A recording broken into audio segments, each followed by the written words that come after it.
Fleet Commander Drazak slouched in his command chair, tentacles twitching with barely concealed irritation as his vessel, the mighty Cordith Devastator, slid silently through the darkness of space. The massive warship, pride of the Centauri Dominion, had been patrolling this sector for 3 standard cycles, and frankly, he was bored out of his 4 brains. "Status report," he barked, causing his second-in-command to jolt upright at her console. "Nothing to report, sir," replied Lieutenant Pax, her silver scales glinting under the harsh light of the bridge. "Just another quiet day near the edge of contested space." "Wonderful," Drazak muttered, drumming his primary tentacles on the armrest. "Another thrilling day of absolutely nothing." The rest of the bridge crew kept their heads down, focusing intently on their stations. Everyone knew better than to engage with the commander when he was in one of his moods. "Sir," a voice suddenly pierced the monotony. "We are picking up unusual readings from Sector 7G. Drazak perked up immediately, all 6 of his eyes swiveling toward the tactical officer. "Define unusual, Officer Krell." The young Havraxian's antennae quivered as he analyzed the incoming data. "It appears to be, well, sir, it's a previously undocumented planetary system, and one of the planets is showing signs of advanced civilization." "How advanced?" Drazak asked, sliding forward in his seat. "Spacefaring, sir. But it's strange. They seem to have no defensive grid, no planetary shield. Just primitive satellites and a handful of rudimentary space stations." A slow, predatory grin spread across Drazak's face, revealing rows of needle-sharp teeth. "Are you telling me we have stumbled upon an advanced civilization with no proper defenses? Plot a course immediately." "But sir," Lieutenant Pax interjected cautiously, "regulations state that we should report any new civilizations to High Command before." "Before what, Lieutenant?" "Before claiming the glory for ourselves." Drazak swiveled his chair to face her directly. "Do you know how long I have been waiting for an opportunity like this? 300 cycles of mindless patrols and diplomatic missions. This could be our chance to actually conquer something. The indigenous species might be peaceful." Officer Jex suggested from the communication station, her 4 eyes blinking nervously. Drazak let out a harsh laugh. "Peaceful species are the easiest to subjugate, Jex. That's military conquest 101. The bridge fell silent as everyone contemplated the implications of what their commander was suggesting. "Set course for this undefended world," Drazak ordered, settling back into his chair with newfound enthusiasm. "Let's introduce ourselves to the neighborhood." 3 solar cycles later, the Cordith Devastator hung in orbit around a small blue-green planet on the outer rim of an unremarkable spiral galaxy. The planet's 3rd position from its star had created perfect conditions for life, and according to their scans, it was teeming with it. "Fascinating," murmured Science Officer Trell, her translucent fingers dancing over the holographic display.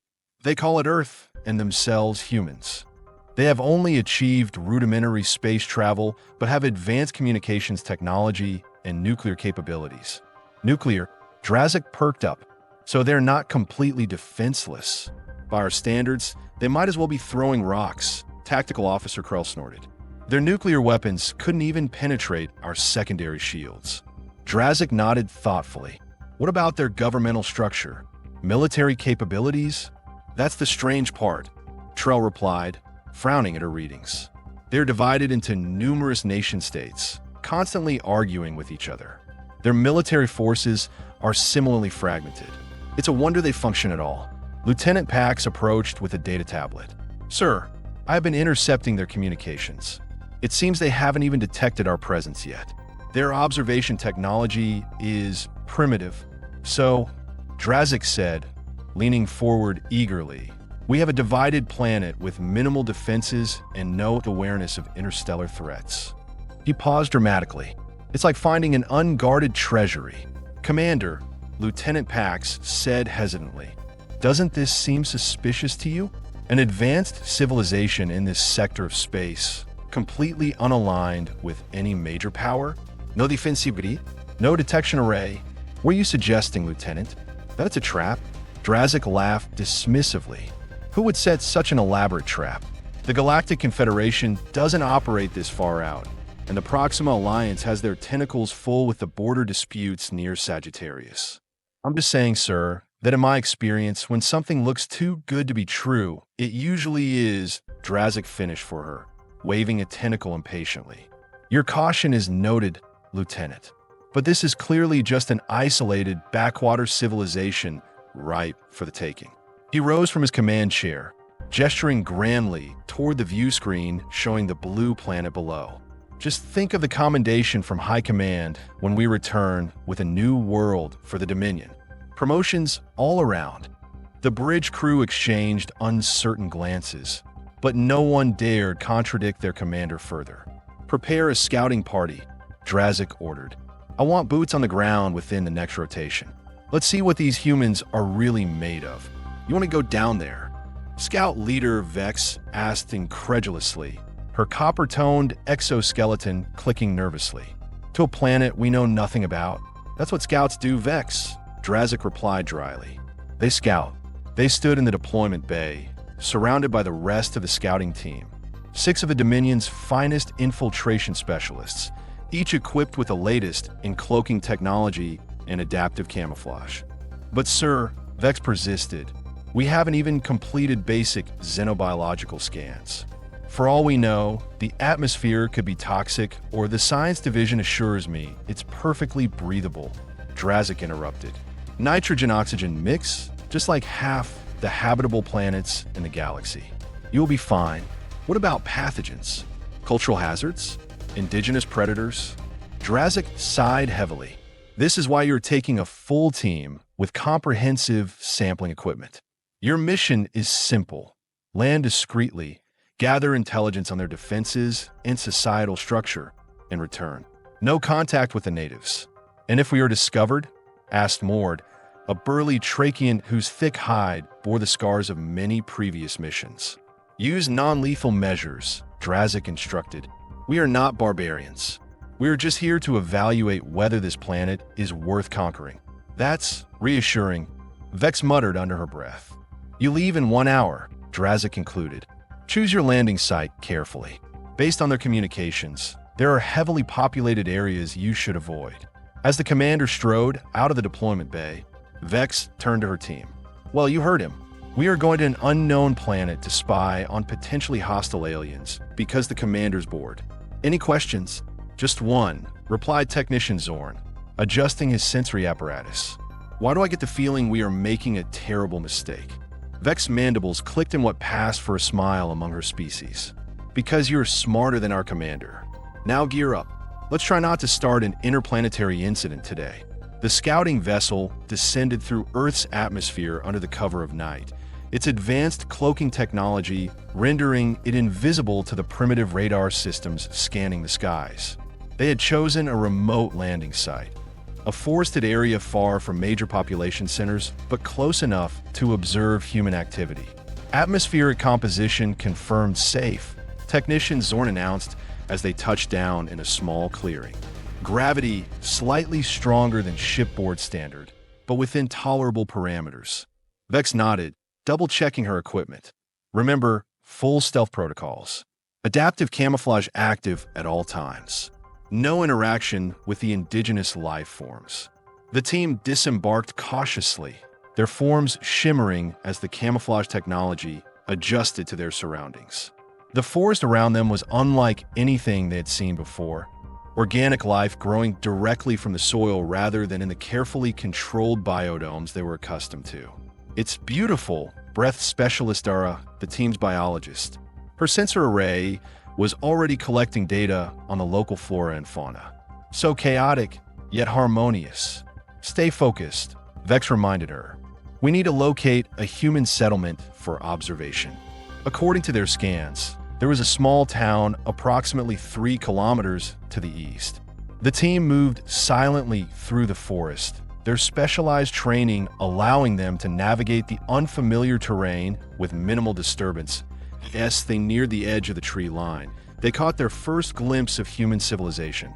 clusters of rectangular structures with illuminated pathways between them. Primitive, Mord observed, but organized. Set up observation posts, Vex ordered. Dara, focus on biological samples. Zorn, analyze their technology. Mord, evaluate defensive capabilities. The team dispersed, each member focusing on their specialized task. Vex remained at the forest edge, using her enhanced optics to study the movements of the humans as they went about their evening activities. They were strange creatures, bipedal, with only 2 eyes and no apparent natural defenses. They communicated through sound waves, gesticulating with their upper limbs as they walked on their lower ones. Their dwellings were simple, but showed evidence of planning and infrastructure. Vex, Zorn's voice came through her comm implant. You need to see this. She made her way to his position, where he had established a monitoring station aimed at one of the larger human structures. What am I looking at? She asked. Their communications network, Zorn explained, gesturing to his display. It's remarkable. They have created a planet-wide information exchange system using relatively simple technology. Inefficient by our standards, but surprisingly robust. Threat assessment. That's just it, Zorn said, his eye stalks quivering with excitement. They're using this network not just for communication, but for warfare. Vex's antennae straightened in alarm. They are at war. Not physical war, information war. They are constantly attacking each other's systems, stealing data, spreading misinformation. It's like they are perpetually engaged in low-level conflict. That aligns with what we observed about their fragmented governments, Vex noted. What about their actual military capabilities? Before Zorn could respond, Mord's urgent voice cut through their comms. Team, converge on my position. Now. They found Mord hidden near a smaller structure separated from the main settlement. Through the transparent sections of the building, they could see a single human male sitting before a complex array of technology. What is this place? Vex whispered. Some kind of monitoring station, Mord replied. But that's not what concerns me. Look at what's on his display. The team focused their vision enhancers on the human screens. They saw sent a collective shiver through the group. Is that us? Dara asked incredulously. How is that possible? On the human screen was a crystal-clear image of their ship in orbit, despite their supposedly impenetrable cloaking technology. It gets worse, Mord said grimly. Watch the other feeds. The human was cycling through various displays, satellite imagery, data streams, and most alarmingly, what appeared to be intercepted communication from the Cordith Devastator itself. They know we are here, Vex realized with growing horror. They have known since we arrived in their system, but they have taken no defensive action, Zorn pointed out. No attempt to communicate or confront us. Because they are waiting, Mord said, look at this. He directed their attention to another monitor where the human was tracking multiple objects moving rapidly through Earth's atmosphere. Objects that definitely weren't of Earth origin. Those are Proxima Alliance vessels, Vex identified, her training kicking in. And those, Confederation scouts? What are they doing here? The same thing we are, Mord said grimly. Observing, evaluating, but the humans know about all of us. The implications hit Vex like a gravitational hammer. We need to report back immediately. This isn't an undefended world, it's something else entirely. As they prepared to retreat, the human at the monitoring station suddenly looked up, seeming to stare directly at their position despite their camouflage. A slow smile spread across his face as he reached for a communication device. Time to go, Vex ordered, a chill running through her exoskeleton. Now! Back aboard the Cordith Devastator, Commander Drazak listened to the scouting team's report with growing disbelief. You're telling me these primitives have detected not only our presence, but Proxima and Confederation vessels as well? He demanded. That's impossible. Their technology is centuries behind ours. Nevertheless, it's true, Vex insisted. They have monitoring capabilities far beyond what their visible infrastructure would suggest. And they have taken no hostile action against any of the observing parties, Lieutenant Pax noted. Almost as if they are used to being watched, Drazak finished, a new note of uncertainty in his voice. The bridge fell silent as everyone processed this disturbing information. "Sir," Communications Officer Jex called out suddenly. "We are receiving a transmission from the surface." Drazak straightened. "From their governing authorities?" "No, sir. It's directed specifically to you. By name." The commander's tentacles went rigid. "That's not possible. Put it through." The main view screen flickered, and a human face appeared. The same one the scouting team had observed at the monitoring station. "Greetings, Commander Drazak of the Centauri Dominion vessel Cordith Devastator," the human said in perfect Centauri standard. "We have been expecting you." Commander Drazak stared at the view screen, his 6 eyes blinking rapidly in confusion. The human on the screen looked utterly unremarkable, pink-skinned, with dark hair and a facial expression that somehow conveyed both amusement and warning. How do you know my name?" Drazak finally managed, tentacles twitching nervously. "How are you speaking our language?" The human's mouth curved upward. "My name is Director Marcus Powell, Earth Defense Intelligence Division. As for how I know who you are, well, that's precisely what I'd like to discuss with you. Perhaps in person." Lieutenant Pax moved closer to the commander. "Sir, this is clearly a trap. If we wanted to trap you," Powell said, apparently able to hear the lieutenant perfectly, "we would have done so already. Consider this an invitation to understand why your invasion plans might be premature." Drazak's pride bristled at the human's tone. "You presume much, human. The Cordith Devastator could reduce your major cities to ash within minutes. You could certainly try," Powell replied, his calm demeanor unwavering. "But before you do, I suggest you check your ship's internal security feeds, particularly the ones monitoring your engine core." A cold sensation spread through Drazak's body. "Tactical, verify engine core status immediately." Officer Krell's fingers flew across his console, then froze. His antennae drooped in shock. "Sir, there's someone in the engine room. Someone who isn't one of our crew. Impossible." Drazak roared. "We are in orbit. How could anyone—" "I will save you some time," Powell interrupted. "We have 2 operatives currently beside your primary fusion reactor, highly trained and carrying enough explosives to turn your impressive vessel into an expanding cloud of very small particles." The bridge erupted into chaos as security alerts blared. Drazak slammed his tentacle down on the command console. "Security teams to the engine room. Now! They won't find anyone," Powell said with maddening confidence. "Our people are quite good at not being found when they don't wish to be. Much like your scout team thought they were invisible to us." He smiled again. "How did Vex and her team enjoy their visit to Millfield?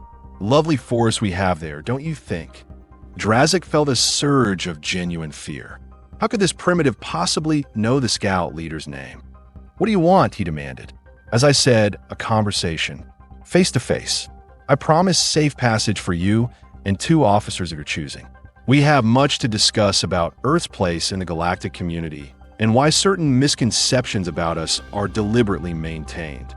"This is absolute insanity," Lieutenant Pax hissed as they prepared to board the shuttle.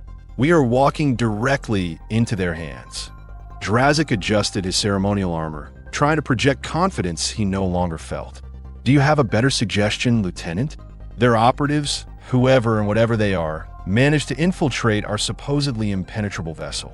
They have demonstrated knowledge they shouldn't possibly have." Tactical Officer Krell, the 3rd member of their delegation, checked his personal scanner for the 5th time. "Security teams found nothing in the engine room, sir. Not a trace. Yet the internal cameras clearly showed 2 bipedal figures standing next to the reactor, which means either they have technology far beyond what their civilization should possess," Drazak reasoned, "or they are receiving help from someone else." Neither option was comforting. The shuttle descended through Earth's atmosphere, following the coordinates provided by the human called Powell. They were heading toward a nondescript location in a region the humans called Switzerland, apparently neutral territory in their fragmented political landscape. "Remember," Drazak instructed as they approached the landing site, "reveal nothing about Dominion capabilities or intentions. We are here to gather information only. Assuming we are allowed to leave afterward, Pax muttered darkly. Shuttle touched down in a clearing surrounded by towering mountains, their peaks covered in white crystallized water. A small delegation of humans waited nearby. 3 figures dressed in simple dark attire with no visible weapons. As the Centauri delegation disembarked, Drazak was struck by how physically unimposing the humans appeared. No natural armor, limited sensory organs, fragile-looking limbs. Yet something about their posture, particularly the one he recognized as Powell, radiated absolute confidence. "Commander Drazak," Powell greeted, stepping forward and performing a perfect Centauri formal salutation. A complex gesture involving specific tentacle positions that no off-worlder should know.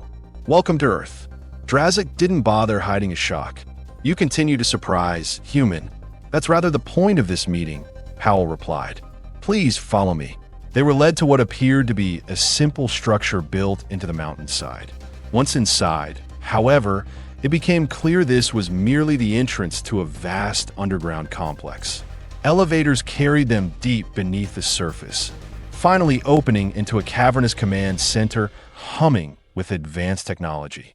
Screens displayed real-time data from across the planet and beyond, including, Drazak noted with alarm, detailed information about every known spacecraft currently in Earth's vicinity.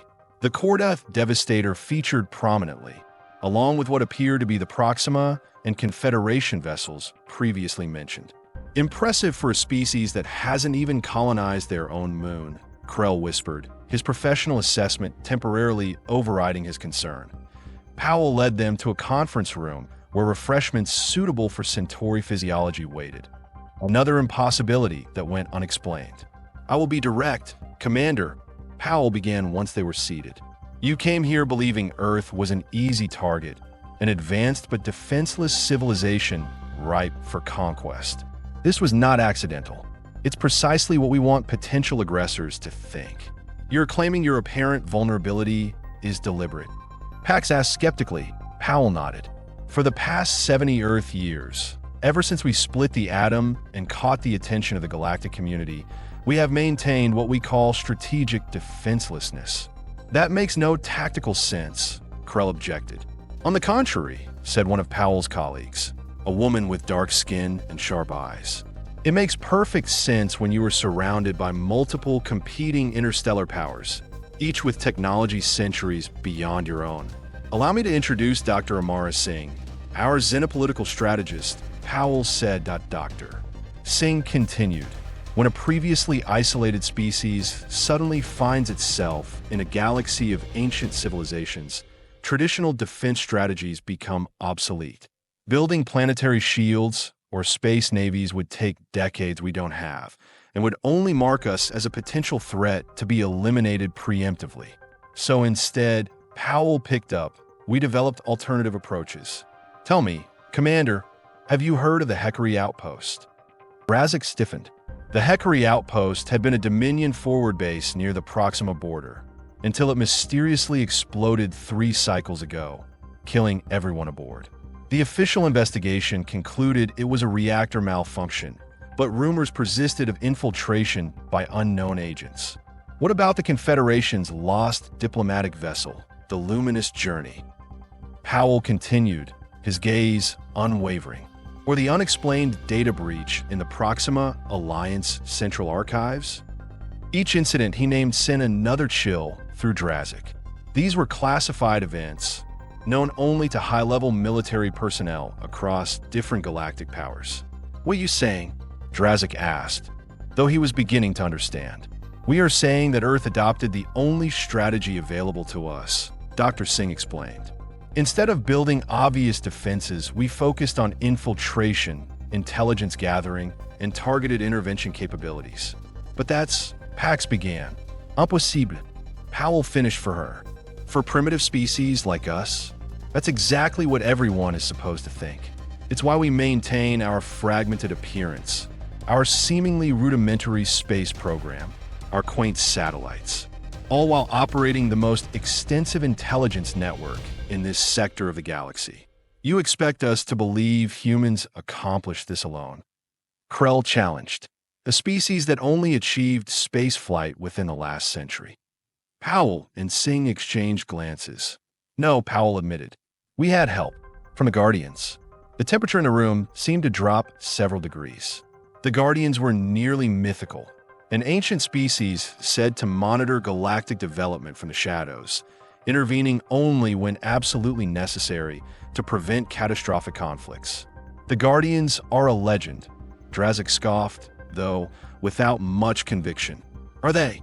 Powell raised an eyebrow. Then how do you explain this? He pressed a control on the table, and a holographic display appeared above them. It showed a vessel unlike any Drazak had ever seen, organic yet mechanical, with a design that seemed to defy conventional physics.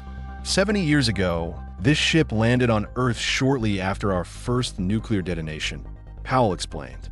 Its occupants offered us a choice: join the galactic community openly and face potential extinction from fearful established powers, or remain apparently primitive while they helped us develop specialized capabilities. They helped us understand that in a galaxy of giants, the small must be clever, Dr. Singh added. We couldn't match your fleets or your energy weapons, but we could excel at remaining undetected, gathering intelligence, and strategic intervention.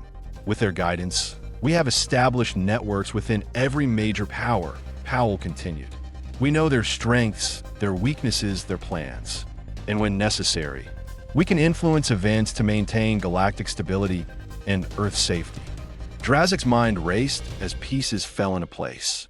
The inexplicable security breaches, mysterious equipment failures at critical moments, intelligence leaks that seemed impossible. For years, the Dominion had experienced such incidents, always attributed to rival powers or internal incompetence. Why are you telling me this? He finally asked. Why reveal your secret advantage? Powell leaned forward. Because the game is changing, Commander.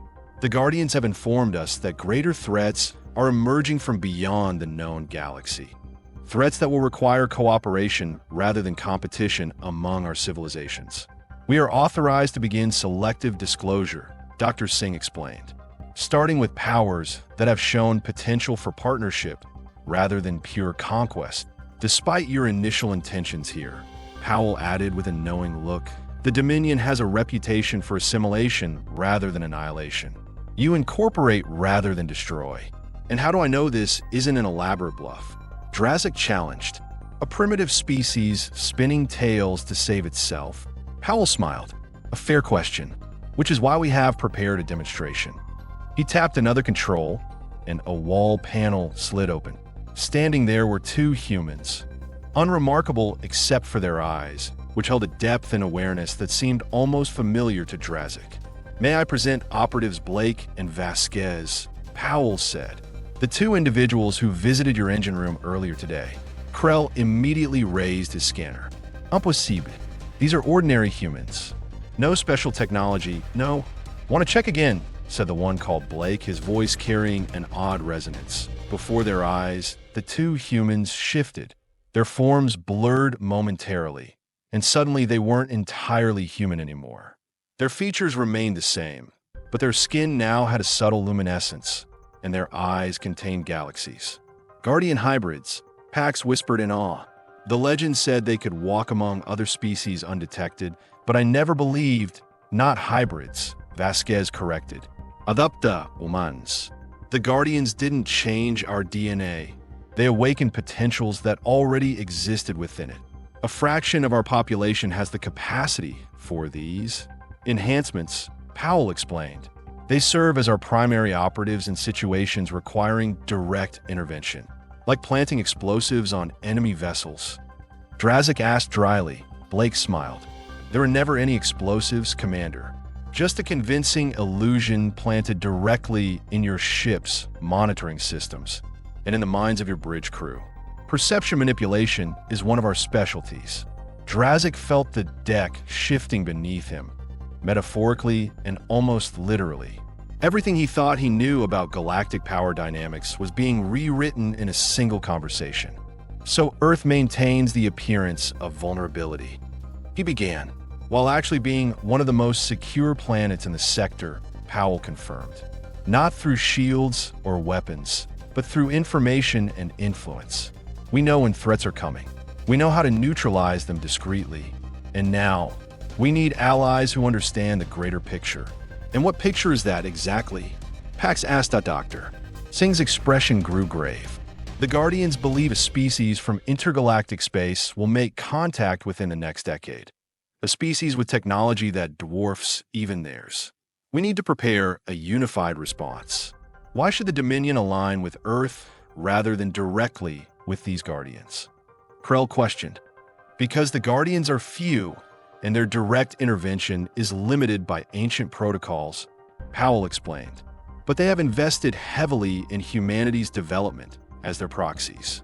We are their chosen intermediaries for the coming challenge. Drazak sat back, his tactical mind racing through implications. If even half of what they claimed was true, an alliance with Earth would provide the Dominion with intelligence capabilities beyond anything they currently possessed. I will need verification, he said finally. Proof that can be presented to my superiors. Of course, Powell nodded. We have prepared a data package that includes evidence of our capabilities, including records of 17 incidents where we quietly prevented Dominion operations from encountering unfortunate accidents. The implications hit Drazak like a gravitational wave. Those would have been disasters attributed to equipment failure or enemy action. Disasters that apparently Earth had secretly prevented. Why? He asked simply. Why protect potential conquerors? Because we have been monitoring your communications for years, Commander, Powell replied. We know the difference between expansionist powers like yours and truly destructive ones. The Dominion incorporates cultures rather than obliterates them. We believe you could be reasoned with.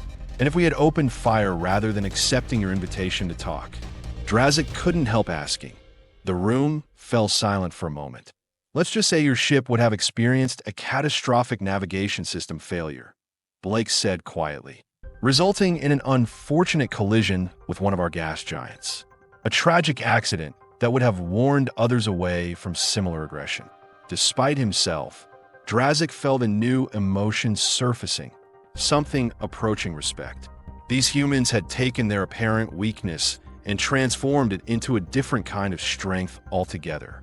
I will present your proposal to High Command, he said finally, though I doubt they will believe it without significant proof. They will once they examine the quantum lock data crystal we are sending with you, Powell assured him. It contains information about Dominion security vulnerabilities that no one outside your highest council should possess, along with our recommendations for addressing them. Consider it a gesture of good faith, Dr. Singh added. The first step toward a more productive relationship. As they prepared to depart, Powell walked Drazak back toward the shuttle landing pad, slightly separated from the others. There's one more thing you should know, Commander, Powell said quietly. Something not included in the official briefing. And what's that? Earth isn't the only world the Guardians have invested in. There are others, some known to the Galactic community, some still hidden. Together, we form a network more extensive than any official alliance. Drazak absorbed this final revelation with a mixture of shock and begrudging admiration. You realize this changes everything about how the Dominion will approach expansion in this sector. That's rather the point, Powell replied. The old paradigms of conquest and domination are becoming obsolete, Commander. The coming threat will require something new from all of us. As their shuttle ascended through Earth's atmosphere, Lieutenant Pax broke the contemplative silence. You believe them, sir? About these Guardians and intergalactic threats. Drazak watched the blue planet receding below them, appearing so vulnerable, yet concealing such unexpected complexity. I believe we have been playing a much different game than we realized, Lieutenant, he said finally. And I believe the Dominion needs to reevaluate its understanding of strength. He turned to his officers with newfound determination. Set course back to Dominion space. We have a rather interesting report to deliver. From his command center deep beneath the Swiss mountains, Director Powell watched the Centauri vessel depart Earth orbit, joined by Dr. Singh and the two operatives. Think they bought it? Blake asked. They bought enough of it, Powell replied. The parts that matter. And Guardians? Vasquez questioned. Think they will be upset we borrowed their reputation so liberally? Powell smiled enigmatically. Who do you think suggested the approach in the first place? On the wall behind them, a previously blank screen illuminated to reveal a being of indeterminate form, shifting and flowing like liquid light. The Centauri will spread the word. The Guardian's melodious voice resonated in their minds rather than their ears. Others will come to verify, to negotiate, to understand. The first phase is complete, and Earth's actual defense capabilities. Dr. Singh asked, "Continue development as planned," the Guardian instructed. "The deception buys time, but eventually, humanity must stand on its own capabilities as well as its reputation." And the intergalactic visitors. Powell asked the question they were all wondering about. The Guardian's form pulsed. Are very real and very interested in this region of space. But now, thanks to Commander Drazak's imminent report, they will find not an easy target, but a sector prepared for their arrival. A sector that believes Earth stands under powerful protection. Perception shapes reality. Blake quoted one of their training mantras. Indeed, the Guardian agreed. And sometimes, the most powerful defense is convincing others you don't need one. As the Cordith Devastator accelerated to superluminal speed, carrying its astonished crew and their paradigm-shifting intelligence back to Dominion space, Earth continued its serene orbit around its star. To casual observation, still appearing defenseless, its clever inhabitants going about their daily lives, most entirely unaware of the interstellar drama that had just unfolded or the role their planet had just assumed in galactic affairs. And in deep space, far beyond the boundaries of charted territories, something vast and ancient adjusted its trajectory ever so slightly. A course correction that would delay its arrival in this suddenly more interesting section of space. Not a cancellation, merely a postponement. After all, proper introductions required preparation on both sides. Earth would be ready when the time came, not because of planetary shields or massive war fleets, but because of a reputation carefully cultivated through guile, intelligence, and the strategic application of apparent weakness. The most unexpected strength of all.